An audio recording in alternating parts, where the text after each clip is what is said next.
Welcome, Sarah Rainbow, to the podcast. What's happening? How's your Friday? It's good. It's not much happening so far, so it's good. Not too much. Not too much coaching. No training today. Train later this afternoon, so just You like the caffeinating afternoons, and the night times, or the mornings? When's your time? definitely afternoon. Get Yeah, food in, water in, actually yeah, wake up. yeah. You're not Yeah, one of those sadistic ones. Like I coached at 5 a.m. this morning. You're not one of them. no, definitely Not not. for you. No, no. I Yeah. need my beauty sleep. Yeah, I don't like the morning. I'll do it if I need to, but I'd much rather train in the arbos. I think about the food, Yeah, the snacks, and the most important caffeine, right? Now, absolutely. for those who don't know you, which everyone should, but you know what? I'll give you an opportunity to introduce yourself, Sarah Rainbow, who you are, what you do. I am. I've been powerlifting for this is my 11th year now, so that makes me feel really old. You are OG. Um, I am also a powerlifting coach. Obviously been around it for ages, but have only just started to do that full time now. So, um, yeah, Cool, that'll work. Mate, I just write down now, so I'll just ask it straight away. 11 years powerlifting. I've been around similar. There's plenty of people that have come and gone in that time, but yet you're still there. What's been the secret to be able to do that? I think partly being probably insane in the membrane a little bit. Yeah, a little To twisted. be, I think you have to be slightly twisted to do the same 3 lifts for week in week out for 11 years. And enjoy it. Yes. But also, that comes with I think I've been very fortunate to obviously have a very good coach in Gus, and he obviously just plans and periodizes everything. So, to limit burnout, to limit my yeah, he obviously his priority is my mental well being and my long term health and all that sort of stuff. So it's never been I've never been pushed past my limit of mentally and physically. It's always just been monitored, looked after, Yeah. all that sort of stuff. So I think that also plays a huge part in that. I think you probably see it too, people go balls to wall for the first 12 months and then they burn out and you never see them again. Gone. Yeah. So Gus has always monitored that and has always pulled me back when I've needed. And very grateful for that. So How do you manage being pulled back? With initially I'm resilience, or do you go, okay, great, no, you're right, I have overreached? no, I'm pretty stubborn. So initially I'm what Yep. the fuck? Why you pulled me back? But then when I sit back and have a look at it, I'm yeah, no, look, you're right. And he's always been right. So How's that one go too, when the coach is always right? I've just accepted it now. I just know that he knows what he's doing. So I just let him Yep. do that now. So, Yep. Do you find but that yeah, makes training a lot easier for you, having such a trust that you've built up with Gus? I mean, for those who don't know, Gus is a weapon of a coach. You should check him out. Lifters League, been doing it a long time. And what you're capable of is just part of that product. But mate, extraordinary. How did you come across Big Gus? Where did that coaching relationship start? well, he was so I did Pretty and Powerful. That was my very first comp back in You did Pretty Powerful. Oh my 2014. Wow. That was prior to me knowing what powerlifting was. What did you lift? I think I squatted 95. No, I squatted 100. I benched 95, and I think I deadlifted 150. So, Jeez, yeah, the bench like that at Pretty and Powerful, that would have turned a few heads. Everyone's like, "You're a novice? What are you doing?" yeah.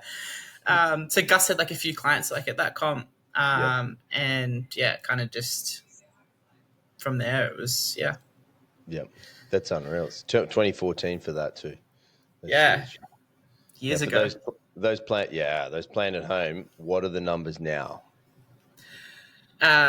Squat 315, bench 177.5, and dead 282.5. So Definitely made Biggest some progression. biggest total on the planet, females. Yeah. Yep, that's you. No big deal.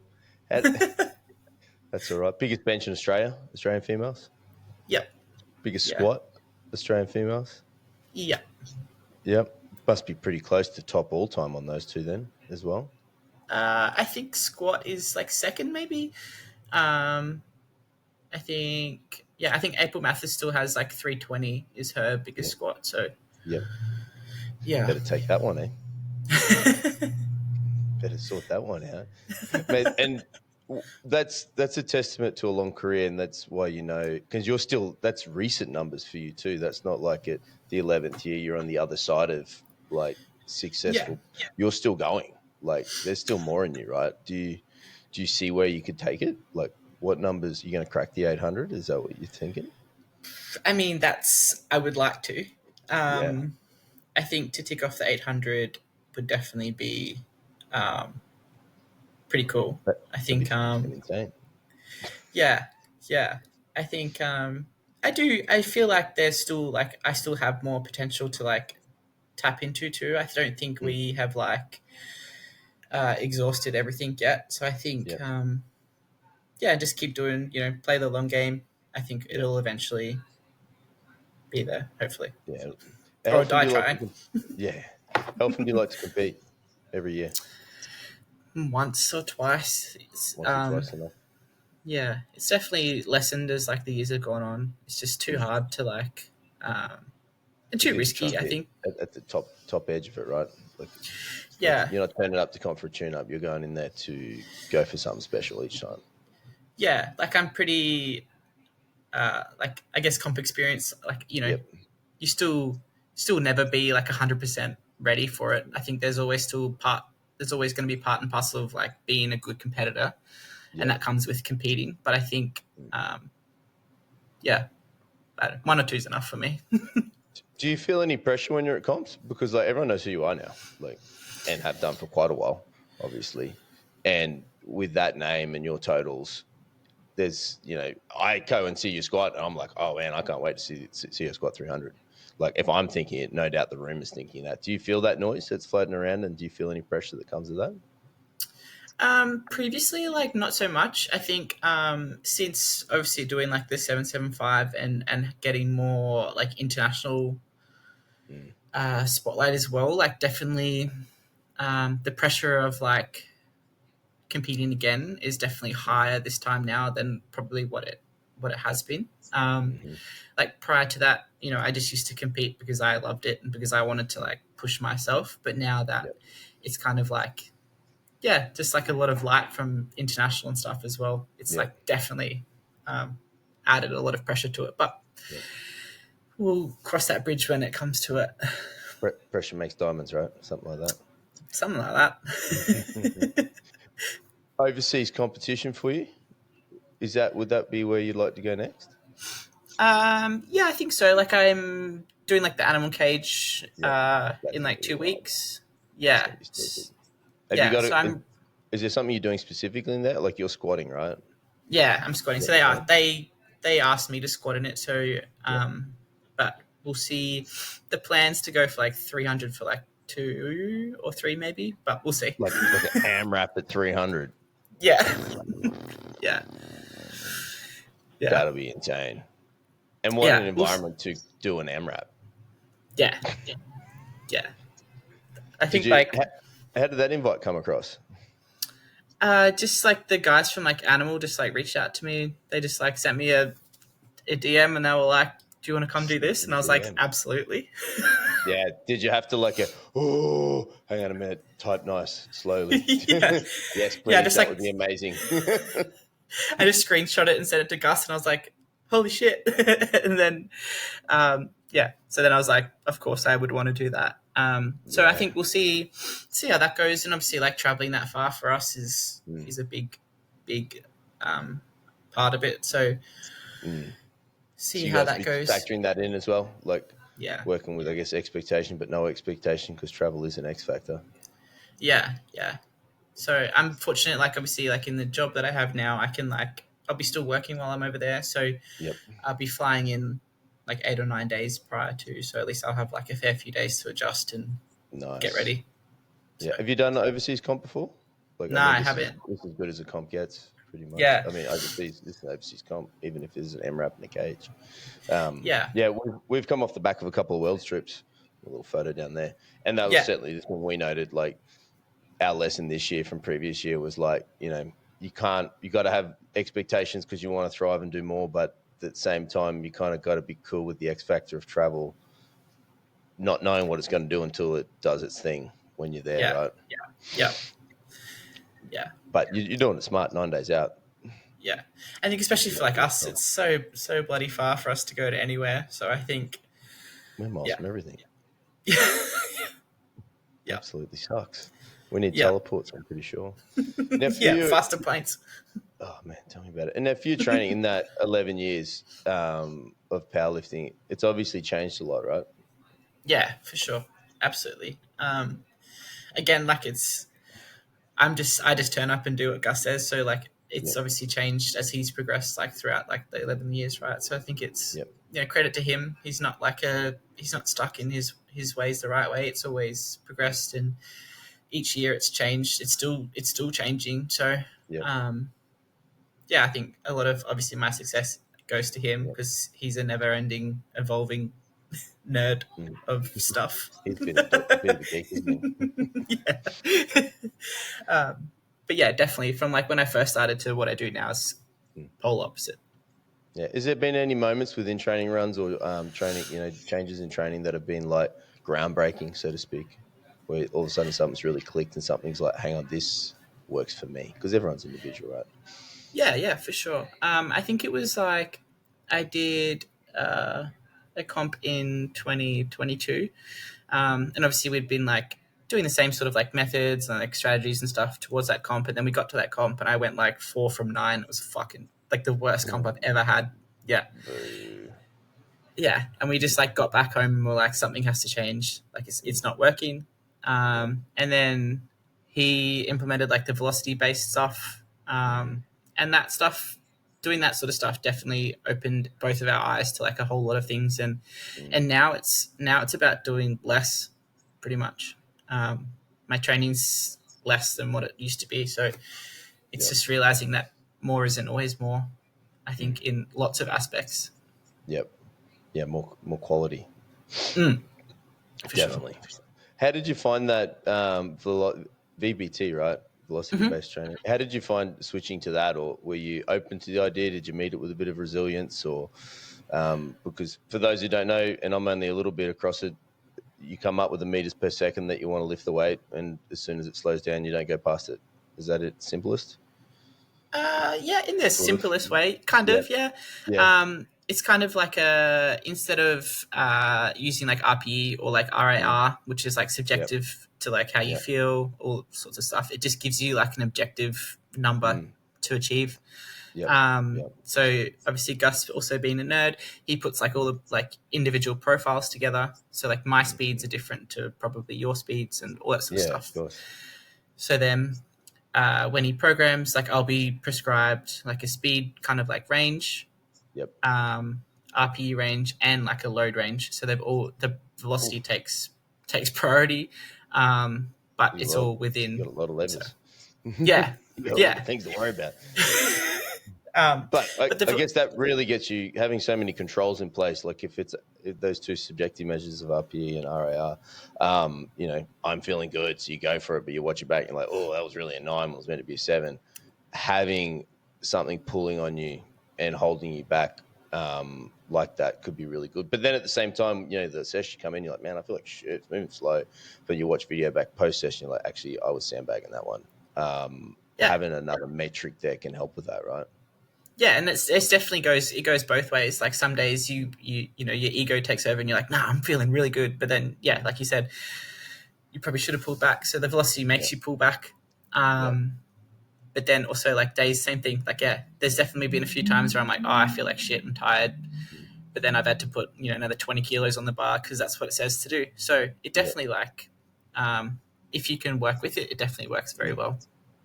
Yeah. So I like the bit where you touched on it's very personal too, because like how you move a bar fast for someone else and how they move it fast will be very different, right? Different style Yeah. lifters. How long did it take to work out what was range, what was right for you? You have to, that's a Gus question. Gus, yeah. Gus is on but my it's list for this year. Gus, when you listen to it, you're coming on, brother. You've been talked about by many people before, and it's your turn soon. Surely. But yeah, he pretty much like puts a profile together of like your numbers throughout the few weeks and stuff, and then creates like a individual profile, and then they spit out the numbers that go forward there. So it's all nerd stuff, but it works. It's got to make it's for you as an athlete, right? Do you challenge? Do you find it hard to take the coach's hat off at the same when you step into the session and not try and coach yourself, because you do coach as well, and quite well, of course. Do you find it hard to remove your coach's hat and just pull out your program from Gus and go, cool, this is it today? I think I'm pretty lucky. Even like throughout, I'm very lucky that I can very much like put it down, pick it up. I can like very much, I don't know what that's called, like segregate my mind to once I'm warming up, that's my sole focus. And I'm very fortunate that I've been able to be like that pretty much like my whole career. I try not to let like external factors don't really influence like my training, which I don't know where that came from, but it definitely helps my training. Yeah, 100%. Do you not death scroll and finding the TikToks in the middle of your sets, mate? Nah, definitely not. Good. There's a message for all young lifters out there and old lifters. Stop looking at this thing. Do the fucking training. That's why it takes so long. We didn't as coaches program you 3 hours of training. You chose to be there for 3 hours. That's it. Yeah. I mean, I'm still there for 3 hours, but well, that's a social experience. And coaching for you, like that's the thing you touched on. You've stepped into full-time coaching now. Obviously, you've been coaching for a little bit previous to that. How long have you been in the coach's chair as well? I think it'd be like 3 or 4 years now. I think like I dabbled in it for like a little bit, and then I was like, got mad imposter syndrome. I was like, I can't do that. And then I just it would have been end of 2023. I quit like my full-time job, and I was just like, I can't do this anymore, and I want to focus. I wanted to achieve what I achieved, so I just had to align everything in my life to do that, and it paid off. So I'm very fortunate that it like paid off, and coaching's going like really well now. I think everyone has imposter syndrome somewhere along the line. Oh yeah. I think I still get it. But tell me about it. It took me 20 minutes to just post on Instagram my latest episode with my last guest for last week, and I was like, oh no, I'm picking the wrong music. He's not going to like this music. Should I collaborate with him? I think I should collaborate, but now he's going to hear the music. I'm like, all the other episodes have got fun music, but he's a military guy. Is he fun? I don't know. So it took me 20 minutes. I get it. I'm there with you. 100%. Yeah. Was it a nervous moment to put behind full-time work and then step into coaching? Was it like... Yeah, for sure. Because I mean, like, my full-time work was, I was an employee. I would turn up, get paid, do my job, leave. Got that annual leave, got all those things we don't got. Yeah. So then obviously stepping away from like that, what's that? Like that standard, like that, routine and all that sort of stuff. And the safety of a continuous like pay and all that sort of stuff. But looking back now, like I don't regret it at all. I think I wish I had done it sooner, but you live and you learn. Yeah, 100%. And now that you're in there and you're doing it full time, could you see yourself doing anything else? I think I would really struggle to go like work a 9-to-5 job now. I think it'd be tough, really tough to go back to it. 100%. I mean, for me personally, just playing on Instagram and seeing, I can see that you're thriving because you can see coached athletes by you tagging you and everything that they do. Your stories, resharing them and stuff, so you can see you're building a nice little crew there, which is extraordinary. For your own coaching style, do you lean on experience from what you've done in the past and use that through your client base as well, or what's your style, so to speak? What do you like to do for everyone? Yeah, for sure. I think like it's like that same sort of thing we touched on before. Like every client's individual. I think realizing that you have to like coach the person and not like coach the program. Like any program will work for 80% of people. It's being able to understand the athlete or the person themselves, and being able to coach them, and working, and you know, like, it's like I can give anyone a program, but if they don't want to do it, they're not going to do it. So I think, yeah, realizing that they're still a person, and all that sort of stuff. But definitely, like, from experience, I think, you know, you can read so many textbooks and all that sort of stuff, but I think unless you've experienced it, it may not always be what the textbook says. Yeah, 100%. I think I do agree. I think it's really important to have had some time under a barbell, at the best capacity that you personally can. So Yeah, you can lean on learned experience as well as textbook, so to for sure. speak. So you've got some experience there to Yeah. do it. And you've got some experience, right? Yeah. Hope so by now. Yeah. I think you'd be pretty handy. What my question, my favorite one is, what's your mindset when you go into a heavy squat? Because you lift, I mean, every heavy squat's relative. Yeah, heavy for someone is heavy for somebody else, blah, blah, blah. But you lift some really fucking heavy weights. Like you were squatting 280 or 270 this week, I saw on the gram. 260 this week. It's Like, is like it I heavy? read. Does it feel heavy on your shoulders? Like, what does that feel like? I Jeez.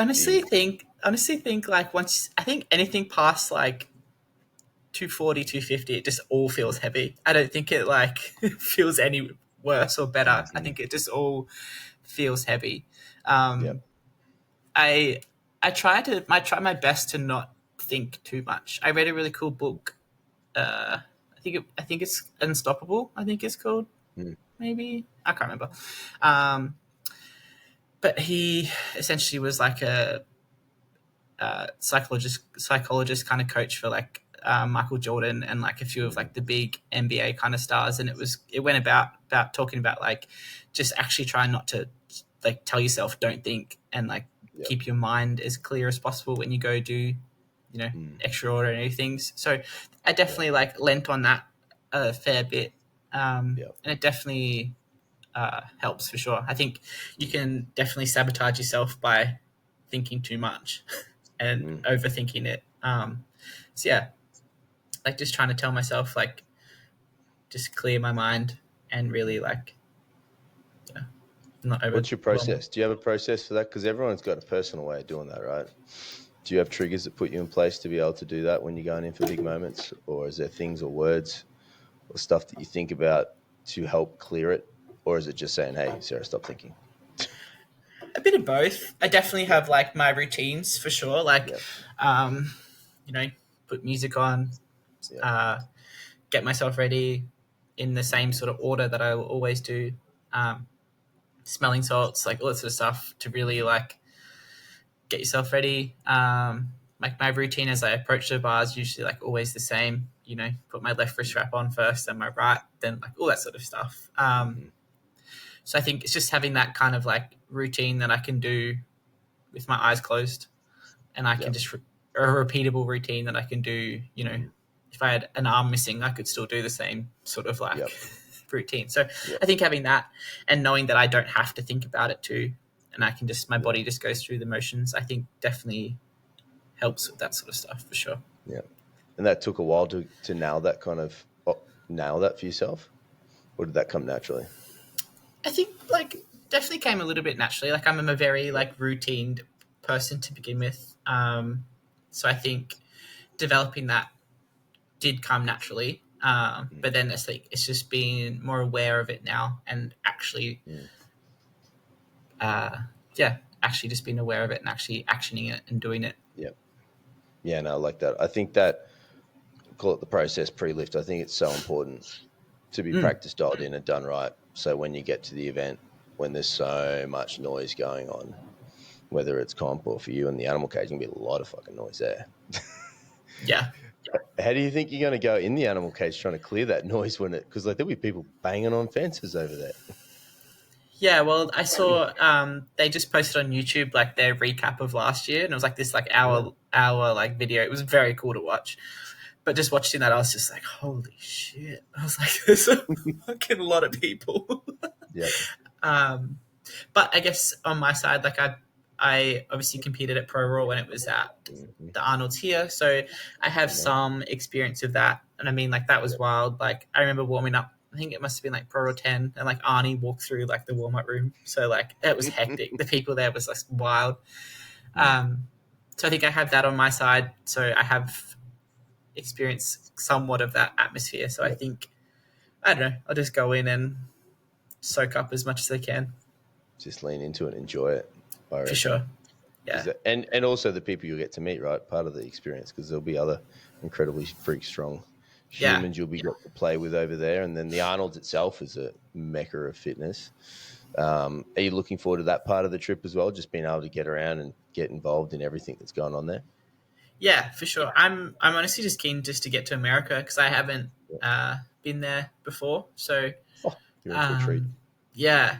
So flying's not really my forte. So I've always just been like, oh no, I can't do that flight. So I'm just sucking it up this time. But yeah, just keen to go over there. I want to go to Walmart and buy all the fun snacks. Walmart. Yeah. Nice. And it's Columbus. That's where it is. Yeah. Yeah, that's near nothing. Yeah. That's many airplanes to get there. Yeah. Yeah, I'm keen. It'll be fun. We're gonna do like a little road trip, like the week leading into it, so we're not in Ohio the whole time because I have heard that there's not much there. So we'll pretty thin. Yeah. Pretty thin. I think West Side Barbell, Lead FTS, Matt Wenning's gym, and a statue, I think. Yeah, that's what I've heard. So, but do you start planning for some training in that week? That pre-week as well. I imagine you'd be doing some stuff in the lead up. Yeah, I just do like a kind of like a deload taper kind of thing into it. Just keep the body moving pretty much, and then we'll go nuts in the cage. Yeah, without a doubt. Now, do you start obviously? So that's your next event. Do you give your head space to start planning for the next thing post this, or is it more you like to get through this and then we'll work out what's on the horizon next? I do have some goals to like come back and do a comp here, but we'll just see how my body pulls up after cage. I'm just trying not to I haven't set it in stone yet. But yeah, always kind of look forward to I try to obviously put everything into the immediate thing, but then also try and have a long-term plan for where we're going and the direction we're going with things. So we'll see how the body heals up. Because if you're the strongest on the planet, you got no competition. There's some girls in America that are fucking knocking on the door. So is there a desire to go head to head with someone like that? I always get asked this. I get harassed all the time to be like, come challenge this person. I'm like, I really don't care about competition. To me, competing is about me and bettering myself and pushing myself. And I don't know. I just don't really get off on competing head to head so much. I've never really competed for that. And I don't really want to start now. It's a true you versus you experience. Yeah, I think a lot of people probably see that as me running away from competition or whatever. But I don't know. I'm just not really. I just don't really care. I don't care if I come first or last. As long as I did better than I did, the last competition or that sort of stuff. It's never been about I won or whatever. Yeah. What is some of the biggest battles you've been in competition though? When here in Australia. The Nightmare on Alder Street that was in Bathurst. That was end of 2023, because that comp was dots based to win. Ooh, so obviously when dots and stuff are brought into it, that's when the competition here gets. Because Australia, we have some big talent here too. Some of the girls here are fucking insane. So I think that comp, it was Jamie and Lily and I were the podium. So we were all very close. Yeah. I feel depending on who's having the best days, who's going to take top spot then when there's a dots thing happening. Right? For sure. like dots is hard. Like you only got to miss one lift and you fall way off. So um, yeah, that's That would have been fun. How did you enjoy? I mean, it must be a unique competition experience if you're not feeling too competitive about the other people. You're just there, you versus you. You must be having fun with those two other girls, right? They're both great humans as well.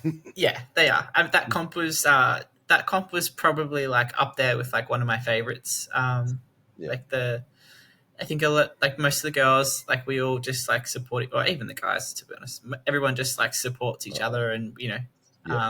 I think the Australian powerlifting scene is very cool for that. It's where no one's really like at each other. No one really like hates anyone. It's all just like we all compete together. We all have fun together. There's no like big egos and that sort of stuff, which I think is really cool. Yeah, that's something I was going to note as well. That across the comps you see, yeah, everyone, even if maybe they want the first place medal or whatnot, but even if they don't get it, they're just super jazzed for the person who got it for them Yeah, because we all recognise the effort that goes into to be the best they can on that day, right? yeah. I mean, like even at that comp, like the three of us Yep. were like head to head, and Yep. there's photos of us like all of us having like a big cuddle like in the middle of like bench warm ups and like all this sort of stuff. So it's what I mean. Like it's just yeah, I think it's cool. I think it's a great like scene to be in, and it's Australia's Yeah. like credit to like the Australian girls. I think it's very cool. Yeah. There's we just need to make sure it stays like that. Yes. Because our little sport that we love I think, is not so little no more.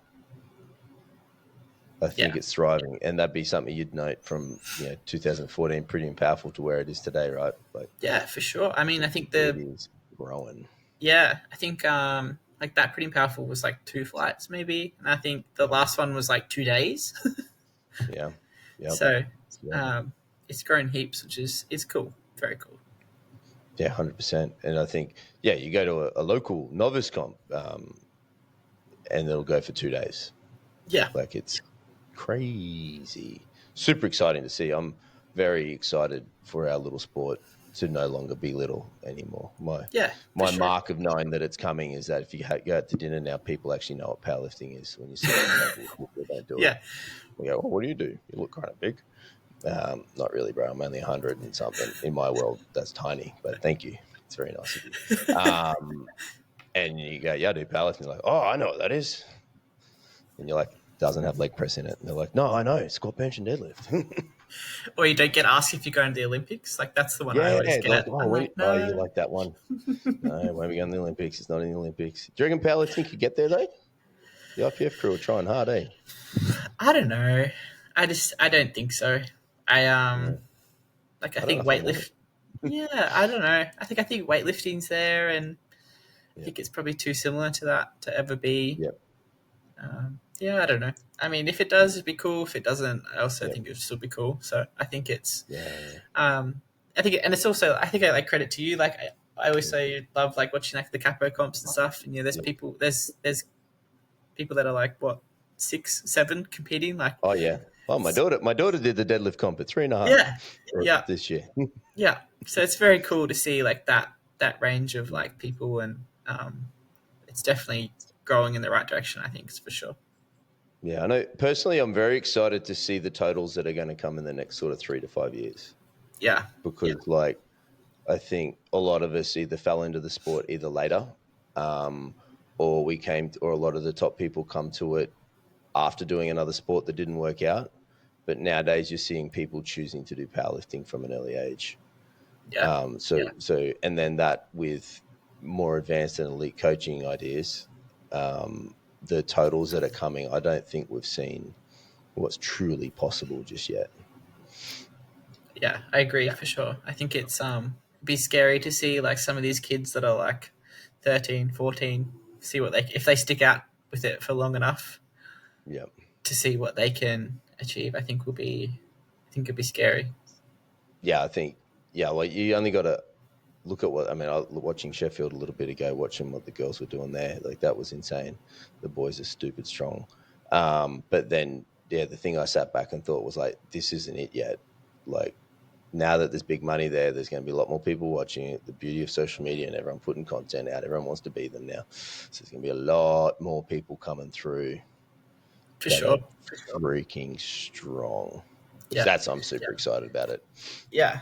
Like watching Sheffield, watching like Agata and like those girls, like she's insane. She's next level. So I think it'd be very cool to see where like she goes in that sort of like generation for sure. Yeah, 100%, because she's still pretty young as well. How old are you, if Yeah. you don't mind me asking? I'm 30 this year, so I'm getting old. You're getting old. Do you have a bucket list you want to tick off for powerlifting? Uh, I mean, definitely like the 800 is probably like the only thing that's on there now. I Yep. think. Not so much like lift breakdown. Like I don't really Yep. care what that looks like to get there. I think Yep. 800 as a total would be. Yep. I'd be happy to leave it there. I think. Yep. That'd be first female to hit 800.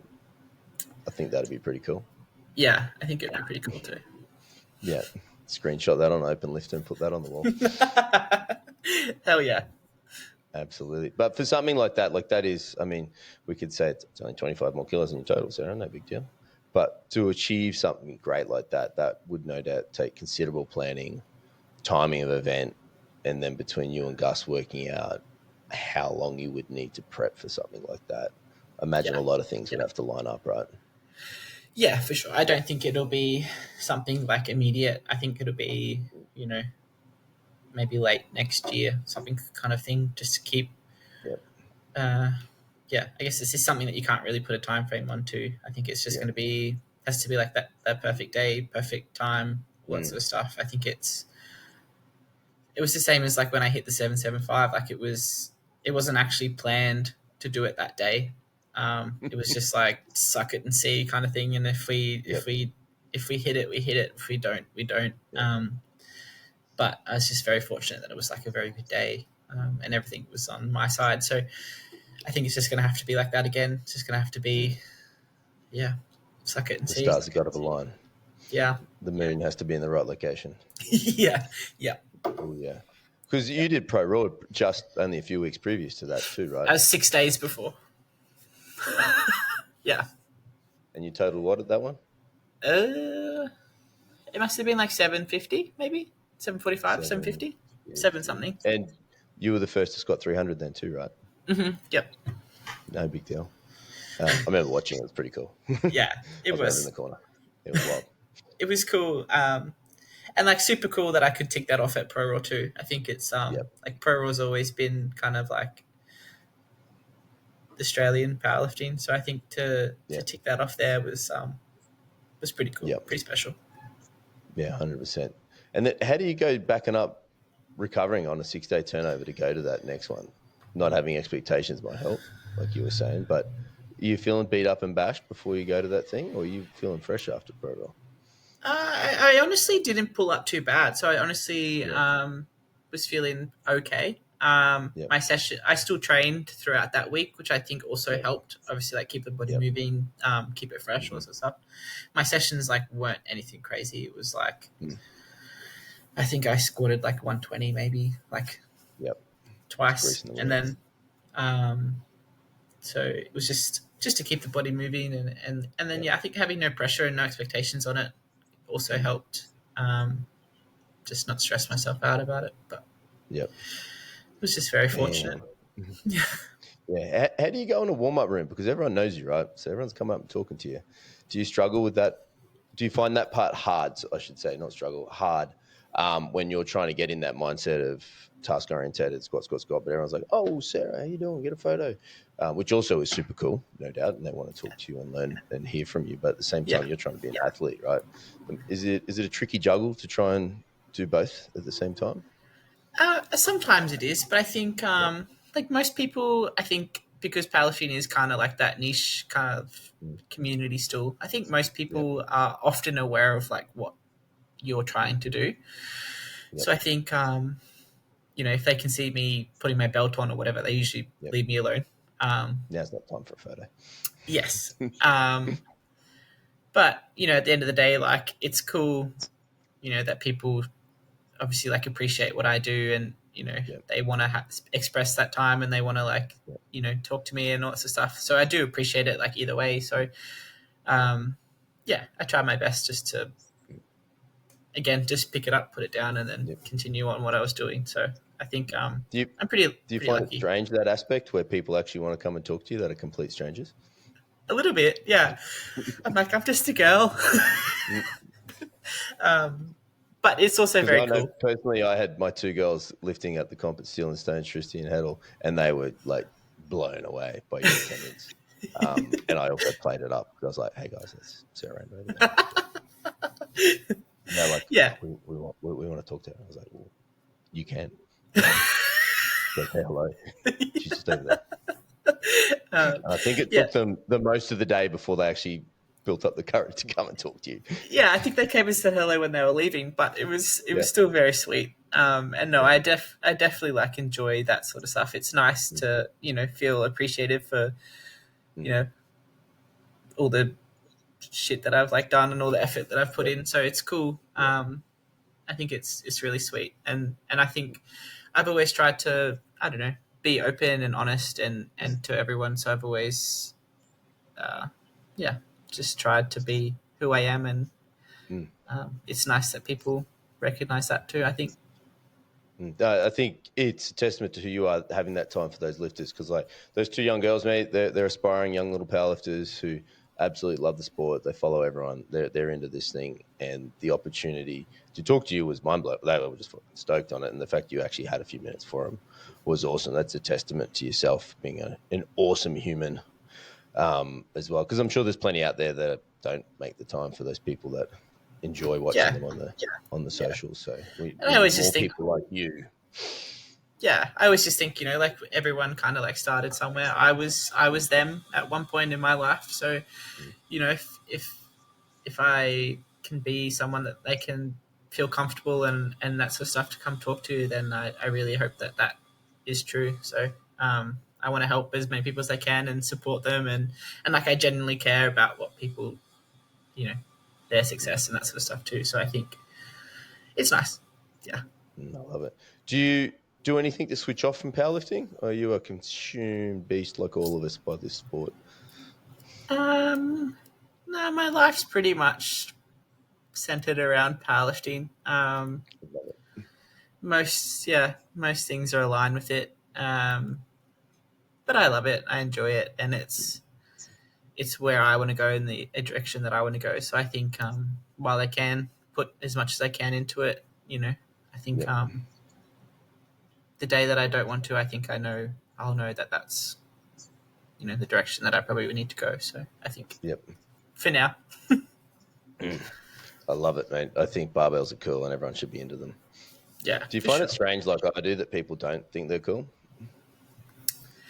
Yeah, I always just find it strange when like some people just don't have any interest in like lifting a barbell. I'm like, what? What do you do?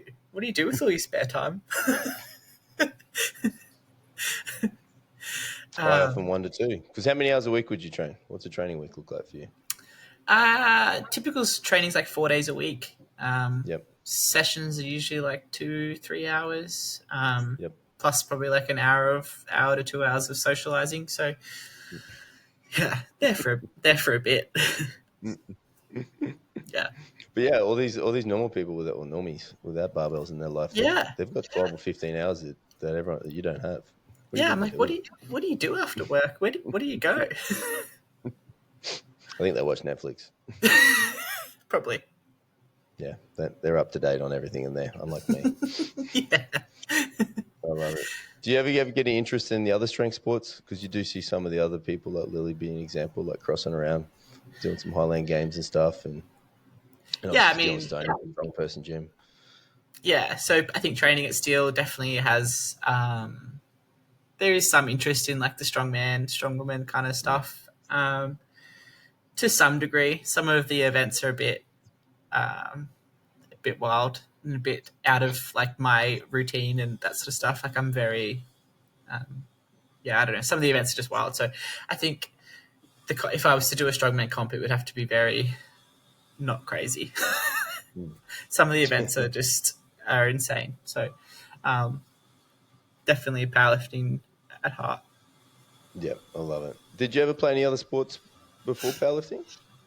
Yeah, in school I played like soccer and rugby, Yep, pretty much like my whole schooling. yep. Um, yeah. Was that your first exposure to a barbell back then? I started boxing too for a while after I left school, just as like a fitness kind of thing. Cool. Yeah.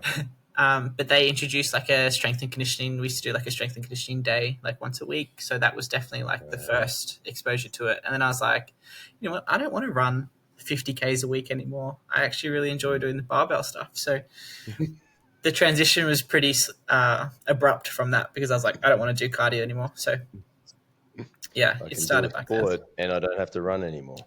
That sounds amazing. Yeah, yeah. So Perfect. yeah, And you've never run since? no, definitely not. I don't think I could anymore. My shins would hate me. Do you guys have a fitness component or something you do for in your training regime? Bit of Depends bike, like some where I steps, am. or yep, I obviously have like I do like steps every day just for general yep, heart health. yep, Just depends where like I am in my training, kind of like training mhm, phase. yep. Like I have like sleds and like all that sort of stuff, like in the off season kind of end of prep. Can you Um, say that a bit louder that you have sleds? So every other coach on this planet who programs them can now get that caption to all of their client base, so they know that Sarah Rambo does her sleds. Do you do your sleds, Sarah Rambo? I do them, of course. Yes. Excellent. I've had like yeah, just to have like more like moving based events kind of like put in rather than just like Yeah, static accessory kind of stuff. So yep, that's about as far as my cardio goes. yeah. But still there, which is good to see. And those playing at home, do your freaking cardio when your coach writes it in the program. If it's Do something you like pushing a sleds? sled or do your sleds, do your steps. All right. Yeah, yeah. Absolutely. I actually quite enjoy What? the sleds. I actually quite like them. Yeah, I like a sled. Sled's nice. I love it. What's the future for your business, mate, for the next 2 to 3 years? What do you want to do with that thing?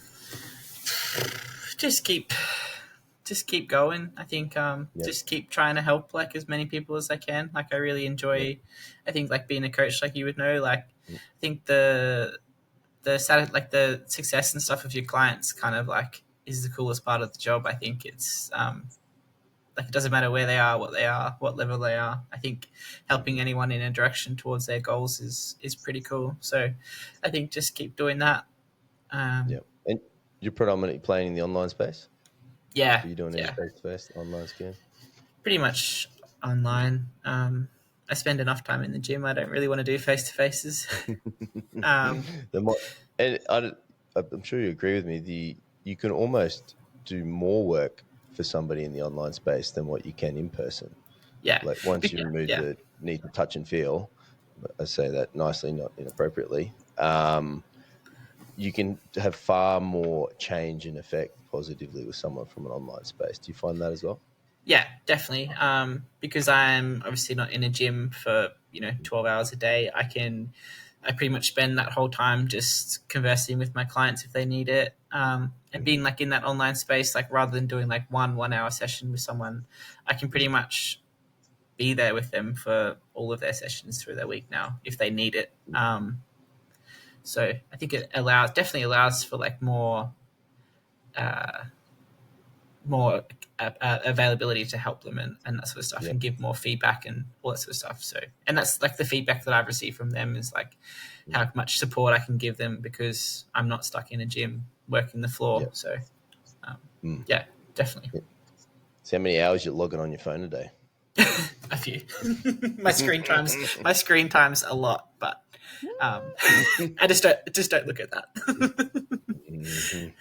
um, Do you have a problem putting the phone down then? Like obviously being so passionate about coaching and stuff, do you struggle with time off from it? yeah, I do, but Or you have clear boundaries? most of my guys are pretty good. They know that like if it's past 5:30, they know that they may or may not get a response. Yep. So I try my best to not do too much after that point, but Yep. sometimes you It's do. hard though. Ping, message, ping. Yeah, but I have like separate platforms for like my coaching and messaging, so I can if I see those notifications, I'm like, that's work, so that's tomorrow's problem. We can park that one as well. Do you see with the online coaching? Do you see it growing incredibly, like I do for the coming years? I feel we're on the cusp of general population seeing the value in it as much as what we see as athletes, or athletes see it, because it's across running, all the other disciplines. Everyone's got an online coach that's in the sport, but I can see we're on the cusp of general population getting their hands on this modality and getting across it, which I think is exciting. Yeah, no, I agree too, and I think because I can be with them a little bit more, obviously, like in their pocket, I think like the accountability kind of like comes that way. Like, I'm sure you've probably experienced it too. It's like if you have sessions with someone, they do one a week and then they don't do the rest of their sessions because you're not there.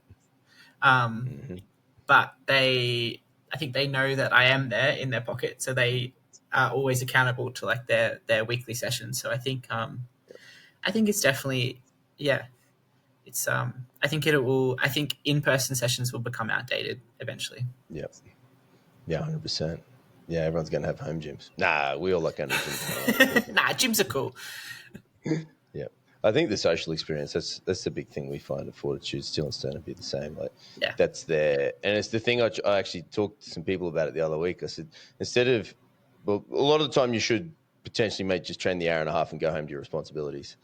But the flip side of it is actually lean into that side of it, because these normal people have these 15 hours a week where maybe they're going to the bar, they're going out with friends, they're going to camp, they're doing something else. For us, going to the gym is our thing.